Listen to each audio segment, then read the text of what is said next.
Hello and welcome to Around the Wickets. We are on ThePapare.com. Now today we are going to look back at Sri Lanka versus Bangladesh one-day series, which again was a draw. Now don't forget, Sri Lanka versus Bangladesh test series was a draw. Now that was very much against the grain because we expected Sri Lanka to win the test series with their experience and home advantage, though we always knew that Bangladesh will be a tough opposition when it comes to the one-day series. Now, when we looked at the experience that Bangladesh and Sri Lanka carried, Bangladesh had almost over 1,000 games as a team, as against Sri Lanka close to about 700. Now, it's very, very important that you have experience going into series like this, because you need to know how to try and win situations and how to try and seize the moment at critical times. Now, when you look at the two or the three matches that was played, two in Dambulla and one in Colombo, now the second game was rained off. Now, that was unfortunate because Sri Lanka got over 300. There was a good chance that Sri Lanka could have won had there been a full game, though in case it was a T20 game, it would have been anybody's match because the target gets reduced to 20 overs and it becomes easier to chase a target over 20 overs. But if you look at the first game, where Bangladesh won by 90 runs, I thought the decisive factor was Sri Lanka's fielding. Sri Lanka fielded rather poorly. So many mistakes in the outfield, about 30 to 40 runs conceded.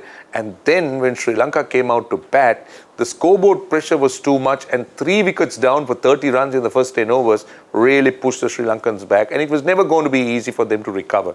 But what I saw different in the third game was the brilliant fielding by Sri Lanka. Now, what they did correctly was to get a good score. Now, on that point, I was quite astonished that both captains, Upul Tharanga and Mashrafi Mortaza, both read the pitch wrong.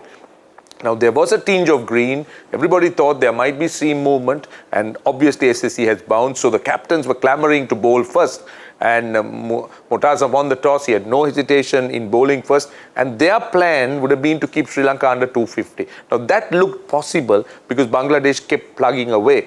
But Danushka Gunatilaka and Upul Tharanga gave a good start, which demoralized Bangladesh to a point. But they came back strongly. But one thing that stood out for Sri Lanka was ThePapare's resurgence. Now, his batting has been outstanding.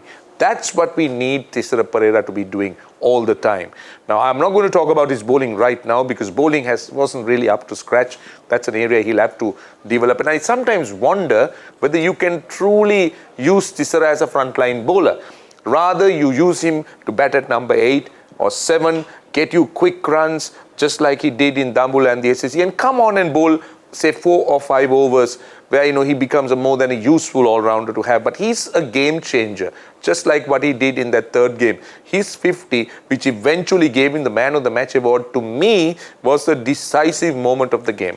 That was the point that Sri Lanka really, from a uncertain situation, just went ahead of Bangladesh, and the scoreboard pressure 280 was going to be tough, and Nuwan Kulasekara back in the side bowled brilliantly. I thought his seam movement was good. Didn't try to bowl too quickly because he's medium pace, but he swung the ball, he bowled the right areas. So overall, Sri Lanka will be happy that they were able to maintain their unbeaten record at home against Bangladesh, though they didn't win. But there are certainly areas they need to look at, especially in terms of fielding, because there was a time that Sri Lanka had some outstanding fielders. But today, Sri Lanka still seemed to be wanting to hide a few fielders, but Danushka Gunatilaka stood out both as a batsman and as a fielder. So now 2 series have been done and dusted. The test series is drawn. The one-day series is drawn. Now Sri Lanka go into the T20 series, which now seem to be their cup of tea because they've beaten South Africa in South Africa. They beat Australia in Australia, no mean achievement. So they should be the favourites going into this 2-match series against Bangladesh. And the good news is Lasith Malinga continues to be available.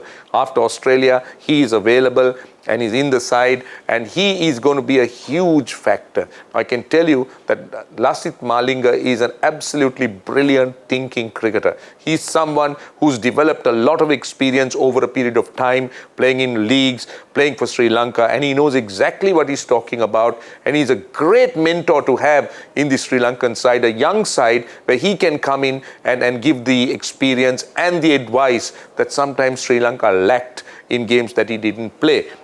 Now, Sri Lanka has also brought in some important people, particularly to the T20 team. There is Tisara Pereira in the side. There is Kusal Pereira. Hopefully, he will be fit. There is a fitness test that he's going to be doing now. If he's fit, it will be an awesome opportunity for Sri Lanka. While Bangladesh, well, we do know what their side is, but we haven't still been told what the final makeup is. But one other thing that the selectors should be congratulated is resting Kusal Mendes. I think he should not be played over the 3 formats. He's very good in Test cricket. We've seen the way he batted. Of course, he had that moment of luck, but then they say luck favors the brave, and you make your own luck.